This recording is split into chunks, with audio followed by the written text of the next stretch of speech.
Family should be based on agape love. കുടുംബം ത്യാഗപൂർണമായ സ്നേഹത്തിൽ ആയിരിക്കണം. ത്യാഗപൂർണമായ സ്നേഹം, അഗാപ്പെ ലവ്. പലതരത്തിലുള്ള സ്നേഹമുണ്ട്.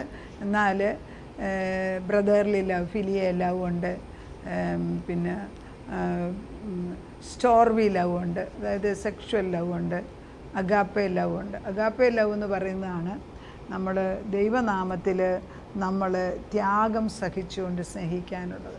അതൊരു വലിയ ഇമ്പോർട്ടൻ്റ് പോയിൻ്റാണ് ഈ ത്യാഗപൂർണമായ സ്നേഹം. അത് നമ്മൾ നോക്കുമ്പോൾ വേദപുസ്തകത്തിൽ പലപ്പോഴും ത്യാഗപൂർണമായ സ്നേഹത്തെക്കുറിച്ചാണ് അമ്മമാരെയാണ് കാണിക്കുന്നത്. ഒരമ്മ മറന്നാലും ഞാൻ നിന്നെ മറക്കത്തില്ല. ഈ വെള്ളപ്പൊക്കത്തിലൊക്കെ മരിക്കുന്ന പല ശവങ്ങൾ നോക്കുമ്പോൾ നമ്മൾ മനസ്സിലാകും, ഒരു നിവൃത്തിയില്ലാതെ കുഞ്ഞുങ്ങൾ വെള്ളം വരുമ്പോഴേ അമ്മമാരെ കുഞ്ഞിനെ ഇങ്ങനെ കയ്യിൽ ഇങ്ങനെ കെട്ടിപ്പിടിച്ച് ആ ലെവലിൽ അവർ മരിച്ചു പോകും. അങ്ങനെ പിന്നെ റിജിഡായിട്ട് അവരിയ്ക്കും.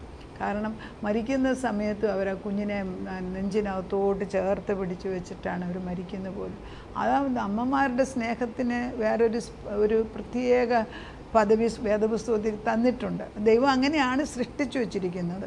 അമ്മമാരിലാണ് മക്കളുടെ ആ സ്റ്റെബിലിറ്റി, അതായത് ദൈവത്തിൻ്റെ സ്നേഹം കാണേണ്ട ഒരു സ്ഥലം അമ്മമാരായിരിക്കണം. സ്ത്രീകൾ ജോലിക്ക് പോകാൻ തുടങ്ങിയതോടുകൂടി ആ ദൈവസ്നേഹത്തിൻ്റെ ആഴം കാണിക്കുവാൻ നേരമില്ല. കാരണം സ്ട്രെസ്സ് വരികയാണ്. വീട്ടിൽ സ്ട്രെസ്സ് വരുമ്പോഴത്തേക്ക് അമ്മമാർക്ക് മക്കളെ നോക്കാൻ നേരമില്ലാതാവുന്നു. എന്നാൽ ഭർത്താവിന് സൗകര്യമുണ്ടെങ്കിൽ അമ്മമാർ വീട്ടിലിരുന്ന് എന്തെങ്കിലും ചെയ്യാം. വീട്ടിനകത്ത് മുഴുവൻ സമയം മക്കളെ വളർത്തുന്ന സമയത്ത് വീട്ടിൽ തന്നെ ഇരുന്ന് അവരെ വളർത്തിയെടുക്കാൻ ഒത്തെങ്കിൽ ഒരു വലിയ പദവിയാണ്. അത് ചെറിയ ജോലി അല്ലെന്നാണ് ദൈവം പറയുന്നത്. മക്കളെ വളർത്തുന്ന ഒരു ഫുൾ ടൈം ജോബായിട്ടാണ് കർത്താവ് കാണിക്കുന്നത്. എവിടെയൊക്കെയോ അനേകം മക്കളുടെ കുടുംബങ്ങളിൽ ദൈവത്തിൻ്റെ പരിശുദ്ധാത്മാവ് വന്നിട്ട് ആത്മാവിൻ്റെ ഒരു സ്നേഹം ഇട്ട് തരാൻ പോകുന്നു. ത്യാഗപൂർണമായ സ്നേഹം എന്ന് പറയുമ്പം ആദ്യം നമ്മൾ ഓർക്കേണ്ടത് ഏദൻ തോട്ടത്തിൽ ദൈവം തമ്പുരാൻ, പിതാവാം ദൈവം, നമ്മൾ 3 പേരും കൂടെ, പുത്രനും പരിശുദ്ധാത്മാവും കൂടെ ചേർന്ന് നിന്ന് അവർ 3 പേരും കൂടെ ഒന്നിച്ചാണ് മനുഷ്യനെ സൃഷ്ടിച്ചത്. എന്നിട്ട് എന്ത് സംഭവിച്ചു? മനുഷ്യനെ തൻ്റെ സ്വരൂപത്തിൽ സൃഷ്ടിച്ചിട്ട് 2 കാര്യം പറഞ്ഞു. 1 ജീവവൃക്ഷം, 2 നന്മതിന്മയുടെ വൃക്ഷം. ജീവവൃക്ഷം ദൈവത്തിൻ്റെ പുത്രനായ യേശുവിനെ റെപ്രസെൻ്റ് ചെയ്യുകയാണ്. അത് മെറ്റഫോറിക്കലി, അതായത് നമുക്ക് മനുഷ്യന് മനസ്സിലാക്കത്തിൽ ഒരു ട്രീ ആയിട്ടവിടെ നിൽപ്പുണ്ട്. എപ്പം നിനക്ക് ആവശ്യമുണ്ടോ ഇതിൽ നിന്ന് ഫലം കഴിക്കാം. പക്ഷേ ദൈവത്തെ വേണ്ട എങ്കിൽ നിനക്കൊരു ഓപ്ഷനുണ്ട്, ഒരു ചോയ്സ് ഉണ്ട്. അപ്പുറത്ത് നന്മതിന്മയുടെ ഫലം കഴിക്കാം. ദൈവം മനുഷ്യന് ഈ സ്വാതന്ത്ര്യം കൊടുത്തത് ചിലപ്പം വിചാരിക്കും എന്തിനാണ് അത് കൊടുത്തതെന്ന്. കാരണം അത് പ്രയാസമുള്ള ഒരു കാര്യമാണ്. നമുക്ക് എപ്പോഴും എളുപ്പമുള്ള ജോലിയാണ് എളുപ്പം എങ്ങനെ കാര്യം സാധിക്കും. പക്ഷെ ദൈവം അതല്ല. ദൈവം തൻ്റെ സ്നേഹത്തിൽ ഉറച്ചു നിന്ന് അവൻ്റെ ക്യാരക്ടർ മോൾഡ് ചെയ്യാനാണ് ദൈവം ഉദ്ദേശിക്കുന്നത്. അപ്പം കുടുംബത്തിൽ സ്നേഹമുണ്ടോ എന്ന് ചോദിച്ചാൽ ആദ്യകാലത്ത് അവർക്ക് ദൈവവുമായിട്ടും സ്നേഹമുണ്ടായിരുന്നു. എന്നാൽ ദൈവത്തിൻ്റെ സ്നേഹം മാറിപ്പോയപ്പം, പാപത്തിന് അടിമയായപ്പം ദൈവം തൻ്റെ സൃഷ്ടിയാകുന്ന ആദത്തിനെ അവയും ആ ഏദൻ തോട്ടത്തിന് പുറത്ത് വിട്ടതോടുകൂടി ആത്മാവ് മരിച്ചവർക്ക് പിന്നെ ആർട്ടിഫിഷ്യലായിട്ടുള്ള സ്നേഹമാണ്. എൻ്റെ കാര്യം ഞാൻ വീന്ന് മാറി ഞാനെന്നായി. ആദ്യമേ bone of my bone, flesh of my flesh എന്ന് ആദം പറഞ്ഞു. അതായത് ഇത് എൻ്റെ അസ്ഥിയുടെ അസ്ഥിയും എൻ്റെ മാംസത്തിൻ്റെ മാംസം എന്ന് പറഞ്ഞ ആദം പാപം ചെയ്ത് തെറ്റിക്കഴിഞ്ഞപ്പോൾ ദൈവത്തിൻ്റെ മുമ്പിൽ പറയുകയാണ്, നീ തന്ന ഹവ്വായാണ് ഇതിന് കാരണമെന്ന്. അങ്ങോട്ടും ഇങ്ങോട്ടും കുറ്റം പറയാൻ തുടങ്ങി. അന്ന് തുടങ്ങിയതാണ്, ഇത് ഇന്നുള്ളതല്ല.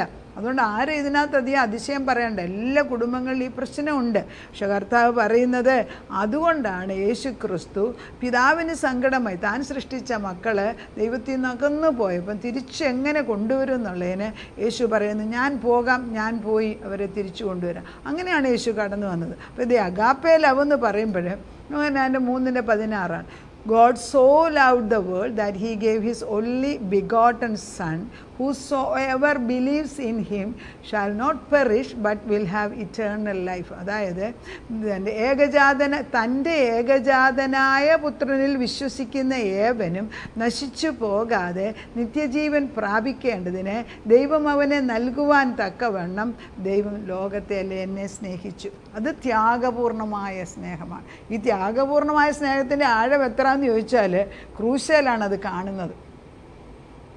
ക്രൂശിൽ മരിക്കുന്ന സമയത്തും യേശുക്രിസ്തു പറയുന്നത് ഇവർ ചെയ്യുന്നത് എന്തെന്നറിയാകിയാൽ ഇവരോട് ക്ഷമിക്കണമേ. അപ്പം നമ്മളത് നമ്മുടെ കുടുംബത്തിലാക്കാം.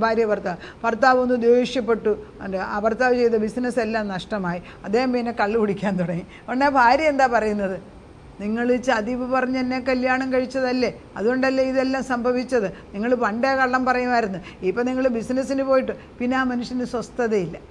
നമ്മളൊരു കാര്യം ഭർത്താവ് ചെയ്യുന്നു വിചാരിച്ച് നമ്മൾ നോക്കിയിരുന്നു, അദ്ദേഹം അത് ചെയ്തില്ല. പിന്നെ അത് നമ്മൾ 1, 2 ഇട്ട് കുറിച്ചിടും, 1, 2, 3, 4. ഒരു പ്രശ്നം വരുമ്പോൾ ഇതെല്ലാം കൂടെ വിളിച്ചു പറയും. കണക്റ്റഡേ അല്ല, കാരണം നമ്മുടെ ഇമോഷൻസ് വികൃതമായി മാറി. അപ്പോൾ ഇങ്ങനെ ഇരിക്കുമ്പോൾ ഈ നടുക്കുള്ള യേശു മാറിപ്പോയെങ്കിൽ നമ്മുടെ കുടുംബജീവിതം നിൽക്കത്തില്ല. അങ്ങനെ പലരും എൻ്റെ അരികെ വന്ന്, കഴിഞ്ഞ ദിവസം ഒരാൾ വന്ന് ചോദിച്ചു, മാഡം ആകെപ്പാടെ പ്രശ്നമാണ് ഭവനത്തിൽ, ബിസിനസ് ചെയ്യുന്ന ആളുടെ ബിസിനസ് നഷ്ടപ്പെട്ടു, ഒന്നും ചെയ്യാതെ ഇപ്പോൾ വീട്ടിലിരിക്കുക. അപ്പോൾ എന്ത് ചെയ്യും?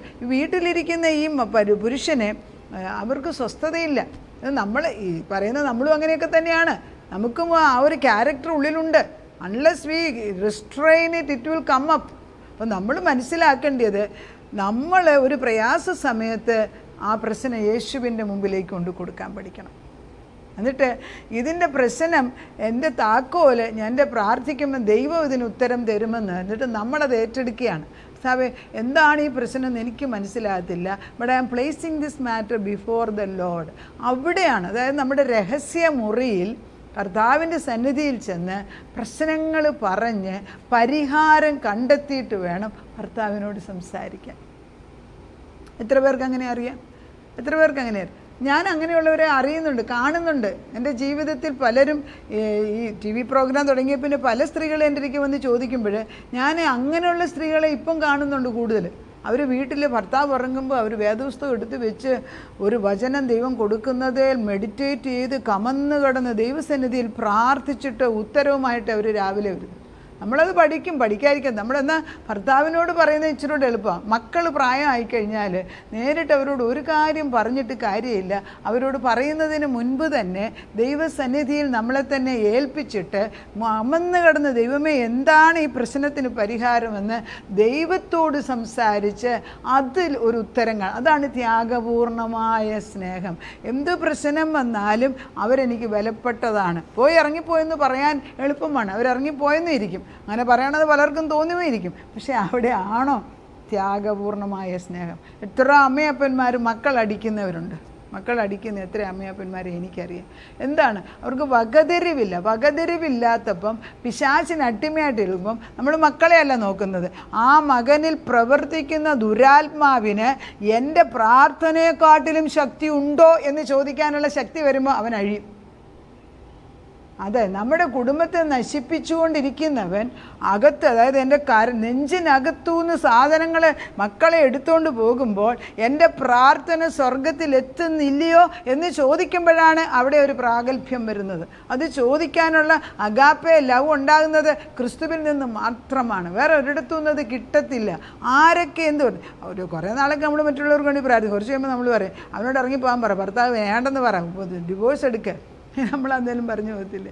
പക്ഷെ ദൈവം അങ്ങനെ അല്ല കാണുന്നത്.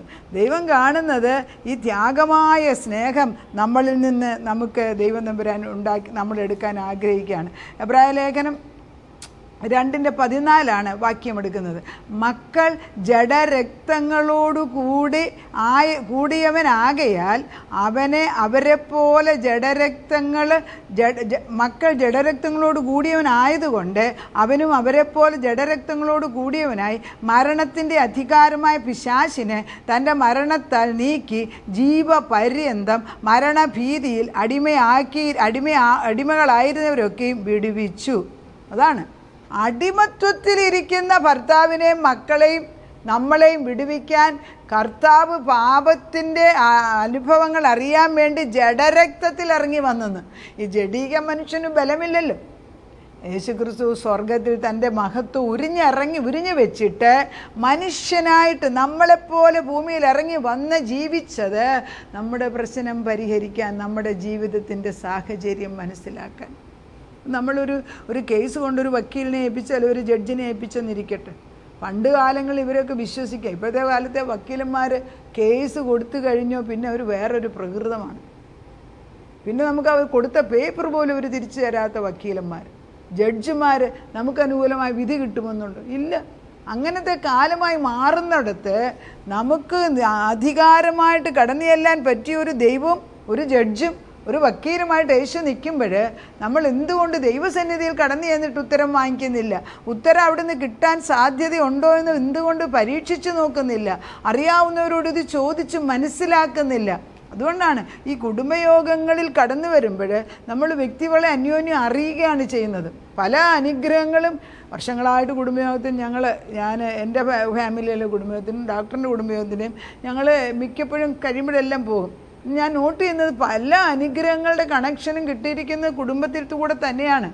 അവരെ നമ്മൾ മാനിക്കണം. അറിവുള്ളവരെയും കഴിവുള്ളവരെയും നമ്മൾ മാനിക്കുമ്പോൾ അവർ നമ്മുടെ മുമ്പിൽ ഒരു മാർഗദർശ്യമായിട്ടല്ലേ ഒരു എക്സാമ്പിളായിട്ട് മുമ്പിൽ നിൽക്കുന്നവരുണ്ടെങ്കിൽ അത് കുഞ്ഞുങ്ങൾക്കൊരു വലിയ പ്രചോദനമല്ലേ?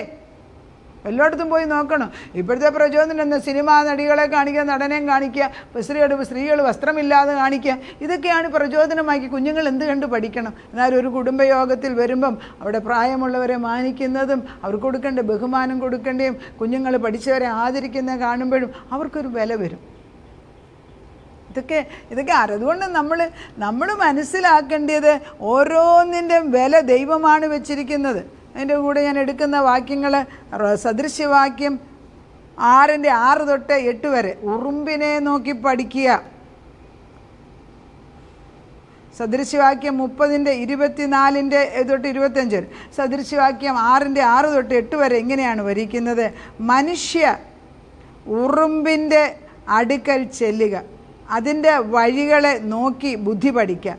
അതിന് നായകനും മേൽവിചാരകനും അധിപതിയും ഇല്ലാതിരുന്നിട്ടും വേനൽക്കാലത്ത് തൻ്റെ ആഹാരം ഒരുക്കുന്നു, കൊയ്ത്തുകാലത്ത് തൻ്റെ തീൻ ശേഖരിക്കുന്നു. അപ്പം they have unity, saving the grace, saving nature, diligence and self motivation, far sight and planning. അതായത് അവർക്കൊരു ഐക്യതയാണ്. ഉറുമ്പിനെ നോക്കി പഠിക്കണം. ഐക്യതയിൽ അവർ പ്രവർത്തിക്കുന്നു. ഒരു കുടുംബത്തിൽ ഒരു ഐക്യത വരണം. ഒരാൾ കഴിവുള്ള ഒരാണെങ്കിൽ അവർ പറയുന്നത് അനുസരിക്കാൻ. അപ്പനെ ബഹുമാനിക്കാൻ. അവരുടെ കഴിവല്ല, അപ്പനെ ബഹുമാനിക്കുക. ഭവനത്തിൽ ഒരാൾ കഴിവുണ്ടെങ്കിൽ ആ കഴിവുള്ളവനെ പ്രോത്സാഹിപ്പിച്ച് കുടുംബം മുഴുവൻ ആ കഴിവുള്ള വ്യക്തികൾ കൂടെ അനുഗ്രഹം. ഒരു ജോസഫ് മതി. ഒരു ജോസഫിനെ കൊണ്ട് ബാക്കി എത്രയോ പേർക്ക്, 11 പേർക്ക് അനുഗ്രഹം ഉണ്ടാകാൻ തക്കവണ്ണം ദൈവം ഒരാളെയാണ് ആ കുടുംബത്തിലാക്കി. അങ്ങനെ എത്ര കുടുംബം എനിക്കറിയാം. ഒരു വ്യക്തി, ഒറ്റ വ്യക്തി, ഒരാൾക്കൊരു പ്രത്യേക കഴിവുണ്ടെങ്കിൽ അതിനെ മാനിക്കുന്നത് കുടുംബമാണ് ആദ്യമേ. സ്വന്തം ഭവനത്തിൽ ശരിയോ, സ്വന്തം ഭവനത്തിൽ ആദരവ് കിട്ടത്തില്ലെന്ന് വേദപുസ്തകത്തിൽ ചിലടത്ത് പറയുന്നുണ്ട്. എങ്കിലും ദൈവത്തിൻ്റെ ഭവനങ്ങൾക്ക് വ്യത്യാസമുണ്ട്. ദൈവത്തിൻ്റെ ഭവനത്തിൽ അതിന് അടുക്കും ചിട്ടയും കൊണ്ടുവരുന്ന പരിശുദ്ധാത്മാവാണ്. ഉറുമ്പിനെ നോക്കി പഠിക്കാൻ പറയുമ്പം അവർ ഒന്നിച്ച് നിൽക്കുന്നു. ഒന്നിച്ചവരുണ്ടാക്കി. അതുകൊണ്ട് ഒരു ബിസിനസ് ചെയ്യുമ്പോൾ ഒരാൾ ശരിയായെങ്കിൽ ബാക്കിയുള്ളവരെ കൂടെ അതിനകത്ത്, ഒരാൾ ഉയർന്ന പതിയാണ് ബാക്കിയുള്ളവർക്ക് വഴികാട്ടിയാണ്. ഡിലിജൻസ്, ഉത്സാഹ സ്വഭാവം ഉണ്ടാണ്. ബോറടിക്കുന്നു. മിക്ക പിള്ളേരും പറയുന്നത് എനിക്ക് ബോറടിക്കുന്നു. ഒന്നും ചെയ്യിപ്പിക്കാതെ പിള്ളേരെ വളർത്തിക്കൊണ്ട് വന്ന് അവരെങ്ങനെ ഉപയോഗപ്രദമാകും? എന്തെങ്കിലും ചെയ്യാൻ അവരെ പഠിപ്പിക്കുക.